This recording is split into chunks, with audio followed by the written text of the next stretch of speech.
Dan kita juga berdoa semoga segala ujian, khususnya penyakit yang tengah kita hadapi bersama saat ini, COVID-19 atau yang dikenal dengan Corona, diberikan kekuatan kita semua untuk menghadapi musibah ini.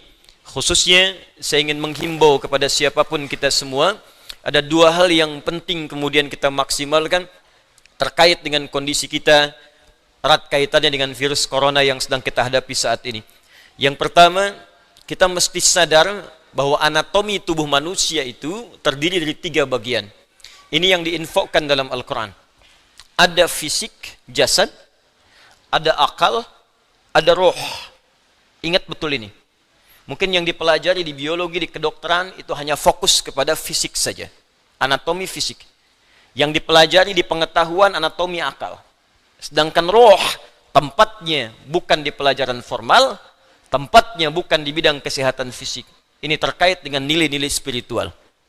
Sedangkan penyakit biasanya menghantam pada 2 di antara 3 ini.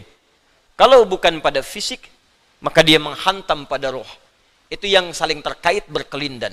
Kalau penyakit akal, biasanya sifat penyakitnya datang dengan sifat malas. Malas baca, malas belajar, ya, malas mengkaji. Itu penyakit akal. Karena setiap bagian anatomi tubuh ini butuh masukan. Dia harus punya karbohidratnya, punya proteinnya, punya vitaminnya, butuh masukan supaya dia berkembang dan kuat. Ya, fisik kita butuh makan. Maka turun ayat-ayat dalam Al-Quran seperti apa mengarahkan fisik untuk mendapatkan masukan-masukan yang terbaik untuk fisik. Quran surah kedua misalnya ayat 168, ayat 172, ya, dan turunan-turunan yang lainnya. Kata Allah, ya ayyuhan nasu kulu mimma fil ardi halalan thayyiba. Hai semua manusia, jaga fisikmu, cari makan dengan baik. Tak semua yang diinginkan mesti dimakan. Cari yang engkau butuhkan, membuat fisikmu sehat dengan cara yang legal.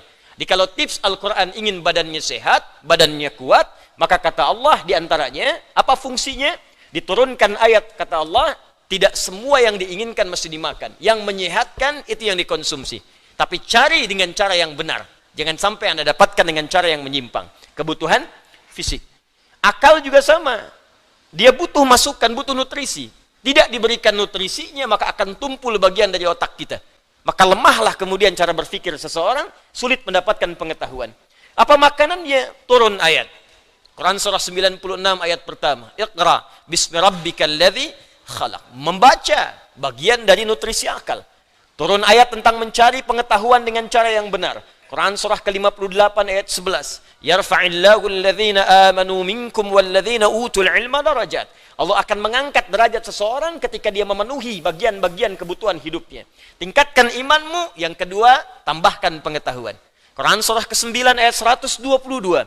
Wa ma kana al-mu'minuna liyanfiru kaffah falawla nafara min kulli firqatin minhum ta'ifah liyattafaqahu fid din wa liyunziru qaumahum idza raja'u ilaihim la'allahum yahdharun. Kata Allah, ayo belajar sampai paham, sampai mengerti. Kalau sudah pandai, balik ke kampung masing-masing, ajarkan orang di kampung supaya mendapatkan pengetahuan yang serupa. Nutrisi terkait akal. Ruh tidak banyak dipelajari. Sejak zaman Nabi, orang bertanya pada Nabi SAW, Muhammad, apa esensi roh? Bagaimana sifatnya? Bagaimana bentuknya? Apa nutrisinya? Turun Quran surah ke-17 ayat 85 untuk menjawabnya. Yas'alunaka 'anir ruh. Qulir ruhu min amri rabbi wa ma utitum minal ilmi illa qalila. Muhammad SAW, mereka semua banyak bertanya kepadamu tentang esensi roh. Katakan pada mereka, roh itu urusanku. Semua infonya hanya dimiliki Allah Subhanahu wa ta'ala. Dan kalian tidak diberi pengetahuan kecuali sedikit. Sedikit untuk urusan fisik, silahkan. Ya, gali analisis terkait tentang fisik, bedah. Dapatkan kebutuhannya, teliti bagian-bagiannya, dapat kita infonya. Tentang akal silahkan temukan, kreasi. Dapatkan ciri-ciri pengetahuan yang baru, bidang-bidangnya, turunan-turunannya. Tapi roh, kata Allah, hanya aku yang tahu nutrisinya. Maka diturunkanlah kemudian nutrisi roh untuk menguatkan nilai spiritual seseorang yang bisa menguatkan fisik dan akalnya. Awas, hati-hati ya. Kalau fisiknya sakit, tapi rohnya sehat, itu boleh jadi daya tahan tubuhnya semakin kuat. Dalam arti bisa jadi walaupun fisiknya kurang sehat, tapi rohnya kuat, dia bisa menjalani kehidupan dengan baik. Tapi kalau rohnya sakit, walaupun fisiknya terlihat sehat, sesungguhnya dia dalam keadaan selemah-lemahnya dalam beraktivitas. Nanti kita akan buktikan. Ya. Apa nutrisinya? Ibadah. Karena itu tidak ada nutrisi terbaik bagi roh kecuali ibadah. Untuk itulah kita diperintahkan sholat, diperintahkan mengaji, diperintahkan puasa, diperintahkan baca Al-Quran, diperintahkan tahajud. Apa esensinya? Untuk memberikan masukan kepada roh. Berikan makanannya supaya dia sehat. Berikan makanannya supaya dia kuat. Apa kaitan dengan kondisi saat ini? Dari hal yang saya paparkan ini, teman-teman sekalian, maka kita bisa bersama-sama menghadapi musibah yang tengah kita alami saat ini dengan virus corona. Kita bagi pada dua bagian. Pertama, secara fisik, rujuk Kementerian Kesehatan, bagaimana informasi dari pemerintah yang disampaikan kepada kita, kita ikuti itu. Ya. Maaf, perilaku hidup yang sehat, ya, kemudian cari makanan yang dibutuhkan yang kuat, hindari begini begitu, tipsnya kita ikuti. Karena itu ikhtiar, ya, ikhtiar secara fisikal yang kita bisa ikuti pedoman-pedomannya. Tapi ada bagian juga yang sangat penting, yang terkait dengan pedoman roh. Karena sekuat-kuatnya fisik, kalau rohnya lemah, maka akan berpengaruh pada ketahanan fisiknya. Saya beri contoh sederhana begini. Fisiknya kelihatan sehat, tidak ada luka, nggak ada masalah. Cuma rohnya sakit. Iri hati, dengki, perasaan pesimis, perasaan tak enak hati. Itu ketika terjadi menimpa roh, dampaknya pasti akan hadir ke fisik. Sakit iri hati, hatinya rohnya yang sakit, fisiknya kuat. Tapi makan jadi nggak enak. Ketemu orang jadi nggak nyaman. Tidur jadi nggak enak, terbawa ke fisik. Sebaliknya penyakit fisik, kalaupun rohnya bagus, fisiknya kena penyakit, tapi tetap beraktivitas akan tetap semangat. Nabi Ayyub itu kan serangan fisiknya kuat. Tapi karena kondisi rohnya kuat, untuk ibadah pun luar biasa. Baru saat kondisi penyakit mengganggu kepada ibadahnya, baru mohon kepada Allah Subhanahu wa Ta'ala diberikan kesembuhan. Baik. Karena itu, terkait dengan ini, saya ingin memberikan pendekatan-pendekatan spiritual, bagaimana kita bisa menguatkan roh, sehingga daya tahan tubuh kita untuk terbantu, ya, bisa menguatkan diri, dan setidaknya membangun kepercayaan diri, agar kita tetap beraktivitas dengan sempurna dan sebaik-baiknya. Ini penting saya sampaikan, karena beberapa pekan ini, saya menerima pesan, tidak hanya dari Indonesia, tapi dari saudara-saudari kita yang di luar negeri, khususnya di bilangan Korea, kemudian ada di Jepang, di beberapa tempat, bahkan yang jangankan untuk ta'lim, untuk sekedar sholat berjamaah pun sekarang belum diizinkan untuk berada di masjid atau di tempat-tempat terbuka karena dikhawatirkan tersebarnya dengan mudah virus COVID-19 ini. Ya, kita turut mendoakan insyaallah semoga Allah ringankan, mudahkan dan hilangkan ya penyakit yang dimaksudkan sehingga memudahkan saudara-saudari kita untuk beribadah kembali dengan baik. Ya, kemudian yang kedua saya ingin ajarkan zikir dalam Al-Qur'an yang bisa menguatkan roh tatkala dilanda penyakit-penyakit semacam yang kita hadapi pada saat ini. Satu, jika kita tidak tertimpa dengan penyakitnya, tapi khawatir itu hadir di lingkungan kita, maka diajarkan doa oleh Al-Quran terkait doa yang pernah dibacakan Nabi Ibrahim alaihissalam. Salah satunya terdapat di Quran surah ke-26 Asy-Syu'ara ayat ke-80. Wa idza maridtu fahuwa yashfin. Wa idza maridtu fahuwa yashfin. Singkat, padat. Wa idza maridtu fahuwa yashfin. Kalaupun aku sakit, apapun penyakitnya, pasti Allah akan menyembuhkan. Saya ulang ya. Wa idza maridtu fahuwa yashfin. Kalaupun aku ditimpa penyakit, apapun penyakitnya, pasti Allah sembuhkan. Ini bentuknya fi'il madhi tapi maknanya mudhari'. Das ya? Kalaupun aku sakit, wa idza kalau ketemu fi'il madhi maknanya mudhari'. Sebaliknya, mudhari ketemu dengan iz maknanya madhi. Iz yaqulu iz ya, iz misalnya, iz bertemu dengan fi'il mudhari maknanya madhi. Tapi kalau fi'il madhi bertemu dengan idza ya, itu maknanya mudhari, akan, belum kejadian. Ya, belum kejadian. Jadi kalau Anda khawatir dengan hal-hal demikian, kata Al-Quran tetap optimis. Tetap semangat. Ya, jadi kalau ada penyakit, ada apapun di sekitaran kita, jangan sampai berhenti beraktivitas. Kalau menjadi epidemi, jadi wabah, kata Nabi, lakukan karantina. Benar yang dikerjakan sekarang. Yang sakit jangan datang ke tempat-tempat perkumpulan, jangan keluar dari wilayah, kata Nabi, tinggal di situ. Yang tak sakit jangan berkunjung ke situ. Nah, itu perintah yang Nabi sampaikan ketika menjadi kepala negara. Maka kalau sekarang kepala negara atau lewat kementerian menginformasikan, jangan dulu orang asing masuk ke sini. Atau yang kena penyakit jangan berbaur. Nah, itu bagus, kita ikuti. Ikuti. Sekarang DMI, Dewan Masjid Indonesia, memberikan pengumuman. Ada 6 poin di situ. Kita ikuti dengan baik. Ya, jadi kalau yang sedang sakit, sedang flu, batuk-batuk, dan sebagainya, dirasakan bisa menular misalnya, maka tinggal di rumah. Sholat. Ya, jangan berbaur dulu, khawatir menular. Itu standar dalam hadis Nabi. Itu biasa. Tapi kalaupun Anda misalnya berhadapan dengan orang-orang dan belum tahu bagaimana penyebarannya, tindakan preventif penting, silakan mau pakai masker yang lain. Tapi keyakinan perlu dibangun. Kata Allah, wa idza maridtu fahuwa yashfin. Yakin. Ingat, ajal tidak terkait dengan penyakit. Ajal itu terkait dengan maut. Ingat baik-baik. Ajal terkait dengan maut, bukan dengan penyakit. Ya, belum tentu Anda ditimpa penyakit langsung meninggal, belum tentu. Karena banyak orang sehat pun wafat seketika. Jadi gak ada kaitan penyakit dengan kematian. Ingat ya, kematian terkait dengan ajal. Quran surah ke-7 ayat 34. Walikulli ummatin ajal. Setiap umat ada batas waktu hidupnya. Fa idza jaa ajaluha la yastakhiruna sa'atan wa la yastaqdimun. Kalau sudah tiba ajalnya, maka tak bisa Anda mohon dimajukan, tak bisa pun dimundurkan. Nah, ayat ini ingin mengatakan, sudah kalau mau itu urusan Allah. Mau dengan kematian, mau dengan penyakit, mau dengan yang lainnya, kalau tiba ajal yang meninggal. Kalau belum tiba, ya nggak akan wafat. Makanya nggak usah terpikir bunuh diri, nggak ada kerjaan. Ya. Minum baygon misalnya 1 kontainer, ya kalau belum tiba ajalnya nggak akan wafat. Ya, jelas ya. Dan kalaupun sedang sakit, jangan dikait-kaitkan dengan kematian. Mungkin yang nengok meninggal duluan. Bisa jadi begitu. Atau dokter yang mengobati, wafat duluan. Ya, mungkin terjadi. Karena itu kalaupun Anda kemudian misal ada vonis dari dokter, Anda terkena, Anda suspek, Anda macam-macam, tidak. Jangan simpulkan dengan hal-hal yang kecil dulu. Ketika Anda simpulkan, dekatkan dengan kematian, justru itu akan menurunkan imun Anda sehingga kekebalan tubuh itu semakin menurun. Kuatkan. Ya, wa idza maridtu fahuwa yashfin. Kalaupun saya sakit, Allah pasti akan sembuhkan. Tapi jaga diri baik-baik dengan hal-hal yang tadi diisyaratkan.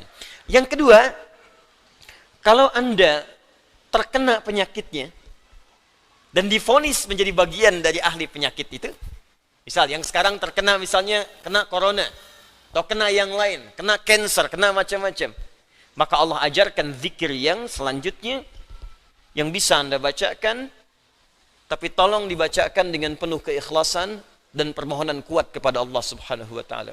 Saya akan gabungkan 3 surah sekaligus.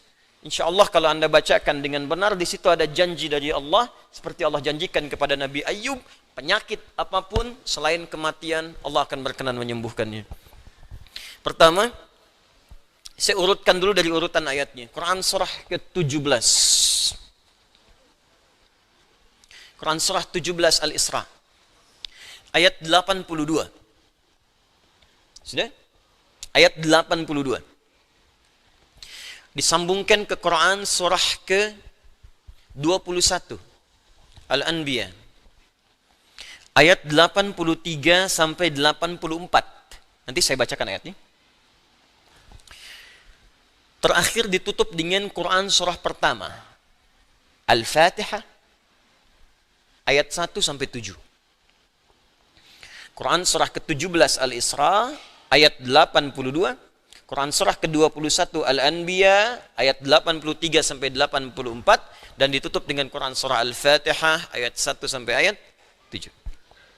Sekarang perhatikan baik-baik. Awas, ini bukan ilmu otak-atik ya. Ini isyarat Al-Quran. Wa nunazzilu minal Qur'ani ma huwa shifaa'un. Ini poinnya. Wa rahmatul lil mu'minin وَلَا يَزِيدُ الظَّالِمِينَ إِلَّا خَسَارًا وَنُنَزِّلُ مِنَ الْقُرْآنِ. Dan kami turunkan dari ayat-ayat Al-Quran itu مَا هُوَ شِفَاءٌ, ada yang bisa menjadi syifa. Apa itu syifa? Obat. Apa itu obat? Syifa. Ibu syifa, ibu obat. Baik. Obat penawar itu ada dua nama. Seperti penyakit pun ada dua nama.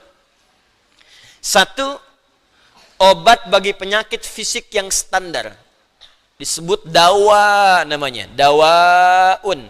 Penyakitnya daun, obatnya dawaun. Ya, ada riwayat mengatakan likulli da'in dawaun. Setiap penyakit pasti ada obatnya. Kecuali kematian. Ya, kecuali kematian. Selain kematian, kata Nabi ada obatnya. Ya, kalau kita mau kreatif, kita dapatkan analisis, dapatkan hadir.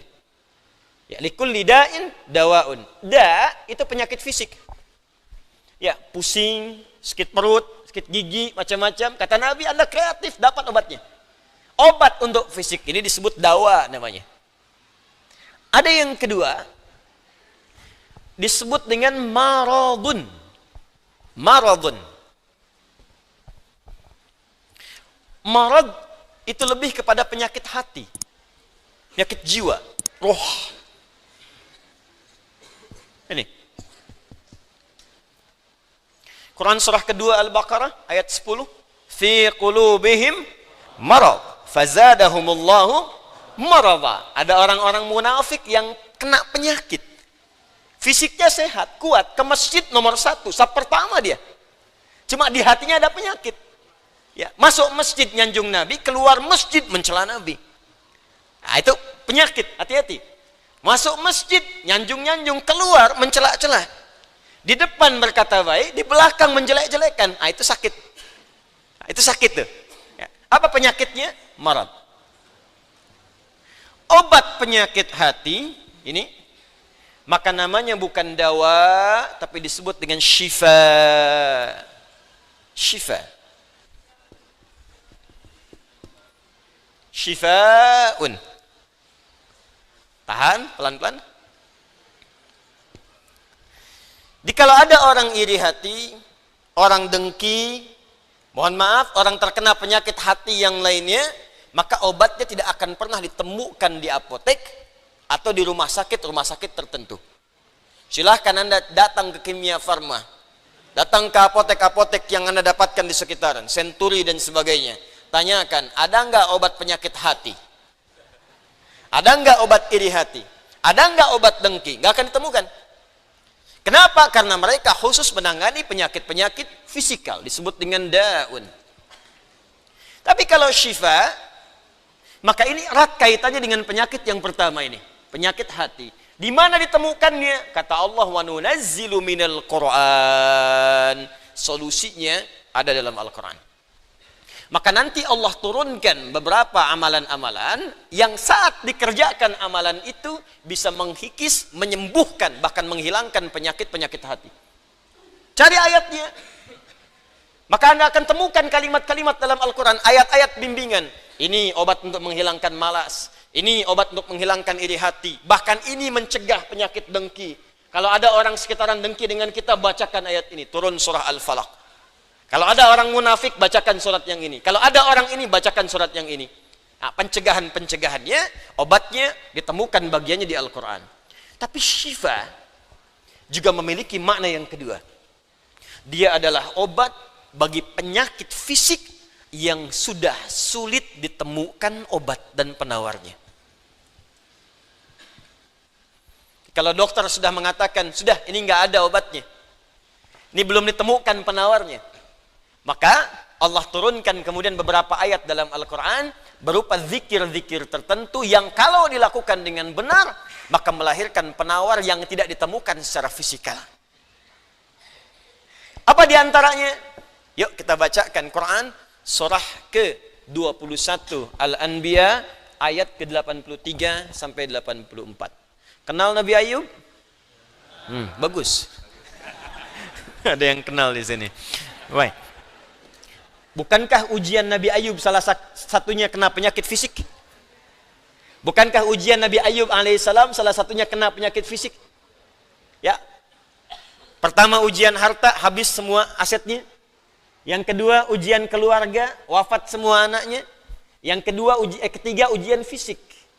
Ditimpa, diuji dengan penyakit, maaf, yang belum ditemukan obatnya, tidak akan pernah dirasakan orang sebelumnya, tidak dialami orang setelahnya, saking parahnya penyakitnya. Dokter mengatakan sudah nggak ada obat. Orang mengatakan secara klinis mustahil sembuh. Nggak ada obatnya. Maka apa yang dikerjakan oleh Nabi Ayyub alaihissalam? Ingat, ini pesan dari Al-Quran. Ada isyarat begini. Ketika manusia mengatakan, makhluk mengatakan ini mustahil, itu tanda pertama dari Allah supaya langsung kita diminta untuk memohon kepada Allah subhanahu wa ta'ala. Jadi kalau ada orang mengatakan ini nggak bisa, itu langsung tanda langsung dari Allah supaya tinggalkan pendapat makhluk, minta kepada Khalik. Itu poinnya. Makanya seringkali ujian penyakit itu diantaranya mendorong kita untuk mendekat kepada Allah. Jadi kalau Anda diberikan penyakit sampai parah, nggak menyebut nama Allah juga, perlu dikasih apa lagi supaya ingat sama Allah? Jadi kalau diberikan yang paling parah, nggak sempat menyebut nama Allah juga, Anda perlu dikasih apa lagi? Karena itu seringkali ujian itu, kata Nabi, jika Allah mencintai seorang hamba, diberikan ujian supaya dekat dengan Allah. Innallaha idza ahabba 'abdan ibtala. Allah itu kalau sudah cinta dengan seorang hamba, diberikan ujian supaya ingat, nyebut. Mungkin sebentar lagi wafat, sebut nama Allah, dekatkan diri dengan Allah. Makanya, maaf ya, nikmat kesehatan itu berharga ketika sakit. Ya, syukur nikmat itu datang ketika sakit. Peningkatan ibadah hadir ketika sakit. Begitu diuji, ingat Allah. Nah, ini yang dikerjakan Nabi Ayyub alaihissalam. Begitu penyakitnya sudah mulai mengganggu beliau ibadah, maka perhatikan zikirnya. Amalkan ini, bacakan dengan penuh ketulusan. Wa ayyuba, dan kami buka kisah Ayyub alaihi salam. Idh nada rabbahu anni massani yadurru wa anta arhamur rahimin. Ini zikirnya. Anni massani yadurru wa anta arhamur rahimin. Anda boleh bacakan dari sini. Ya, anni massani yadurru wa anta arhamur rahimin. Allahumma anni massani yadurru wa anta arhamur rahimin. Allahumma anni massani yadurru wa anta arhamur rahimin. Dalam tahajud Anda mohon kepada Allah. Yang divonis misalnya matanya sulit sembuh, yang divonis misalnya ini penyakit gak mungkin sembuh, yang divonis cancer macam-macam, minta Allahumma anni massani yadurru wa anta arhamur rahimin. Ya Allah, penyakit ini sudah mulai mengganggu saya untuk bisa fokus ibadah kepadamu. Ini kuncinya. Jadi kalau bacakan ayat ini, arahkan ke kepentingan ibadah, jangan cuma minta sembuh. Sebab yang pengen sembuh pun banyak. Jangankan Anda, yang lain pun pengen sembuh. Apa motivasinya supaya Allah cepat sembuhkan kita? Maka dekatkan kesembuhan itu pada kepentingan ibadah. Minta, ya Allah saya pengen sholat. Berikan kesembuhan pada kaki saya untuk bisa melangkah. Ya. Ini peserta karantina Al-Quran, mungkin sebentar lagi akan datang kisahnya. Ada salah satu matanya yang nggak berfungsi. Divonis nggak bisa melihat. Nggak bisa melihat salah satunya. Dia ikut karantina. Dia baca Quran dengan tulus, dia berdoa kepada Allah. Sekitar 2-3 hari yang lalu, tiba-tiba dia masuk kamar mandi, dapat cahaya, terbuka, melihat semua. Sekarang matanya bisa melihat normal dua-duanya. Minta, Allahumma anni massani yadurru wa anta arhamur rahimin. Sebentar.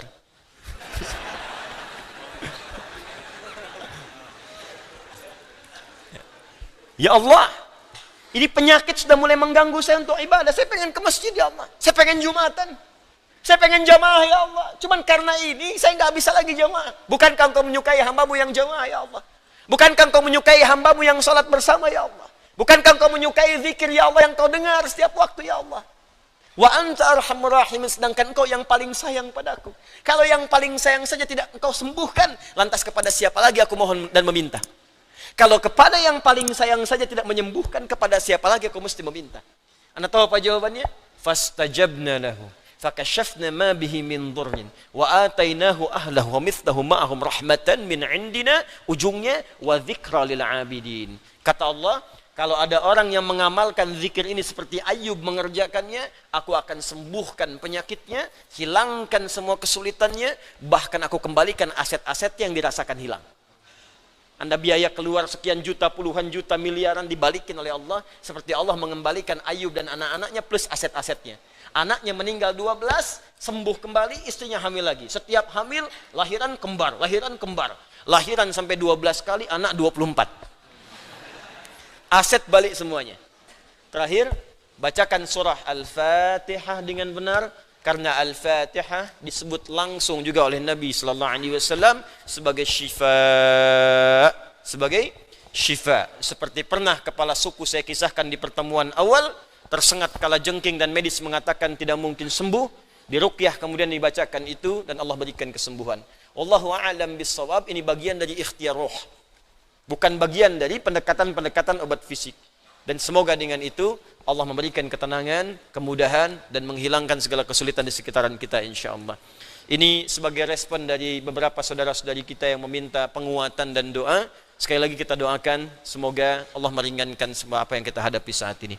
Kita akan mulai pelajaran kita setelah menunaikan salat Isya berjamaah, dan mari kita khusyukkan niat kita, kita khusyukkan ibadah kita. Semoga amal kita diterima oleh Allah Subhanahu wa taala. Assalamualaikum warahmatullahi wabarakatuh.